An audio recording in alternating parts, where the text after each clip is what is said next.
मनसेचे सगळे कार्यकर्ते हे पुणे महानगरपालिकेच्या आयुक्तांचं जे दालन आहे त्याच्या आतमध्ये आहेत आणि काही जे मनसेचे सैनिक आहेत ते गेटच्या बाहेर आहेत। कारण हे गेट आपण या ठिकाणी बघतोय, या गेटला या ठिकाणी लॉक लावण्यात आलेला आहे आणि कोणालाही बाहेर या गेटमधून सोडलं जात नाही, अशा पद्धतीची या ठिकाणची परिस्थिती आहे। मोठ्या संख्येनं गोंधळ मनसैनिकांनी या ठिकाणी आल्यानंतर घोषणाबाजी देत केलेला होता आणि आताही जे मनसेचे कार्यकर्ते या ठिकाणी आपल्याला आलेले दिसत आहेत त्यांच्याशी आपण बोलणार आहोत की काय नेमकं त्यांचं म्हणणं आहे। या ठिकाणी जी पद्धत तुम्ही पाहताय, जो अनुभव आहे तुम्हाला या ठिकाणी अडवलं गेलं तर काय? मी आता आलेलो आहे, विषय तोच समजून घेतोय नक्की काय झालंय काय नाही, पण हे सोडत नाहीयेत आतमध्ये। विचारतोय मी आता, बघू काय सोडलं तर बघू, आतमध्ये जाऊन बघतो काय परिस्थिती आहे। बाहेर का अडवून सगळ्या जाळ्या आणि सगळे गेट बंद केलेली आहेत। आतमध्ये आमचे सरचिटणीस आणि हे लोक आतमध्ये आहेत, म्हणून मी आलेलो आहे। आता काय परिस्थिती काय ती मला पहिले आत जाऊन बघायचं आहे। मी बोलतोय त्यांच्याशी, बघू ते काय करतायत, सोडतायत का।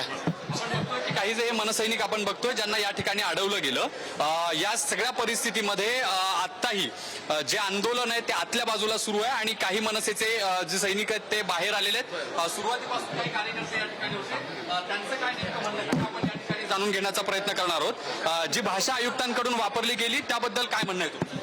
आमचे महाराष्ट्र नवनिर्माण सेनेचे पदाधिकारी लोकशाहीच्या मार्गाने जे आयुक्तांच्या बंगल्यामध्ये जे 20 लाखाची चोरी झाली होती त्या चोरीच्या बाबत निवेदन घेऊन आले होते, तेव्हा आयुक्तांनी आमच्या पदाधिकाऱ्यांना भेट नाकारली।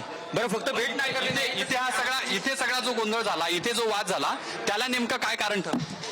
इथे वाद झाला नाही, आयुक्तांनी भेट नाकारली, परंतु आयुक्तांनी जी भाषा वापरली, एक मराठी माणूस म्हणून, महाराष्ट्र नवनिर्माण सेनेचा कार्यकर्ता म्हणून त्यांनी जे तुच्छ पद्धतीने त्यांना वागणूक दिली, त्यांच्याशी भाषा, ती भाषा आता आम्ही ती भाषा बोलू शकत नाही, आमचे वरचे नेते बोलतील, परंतु मराठी माणसाचा अपमान त्या भाषेमुळे नक्कीच झालेला आहे।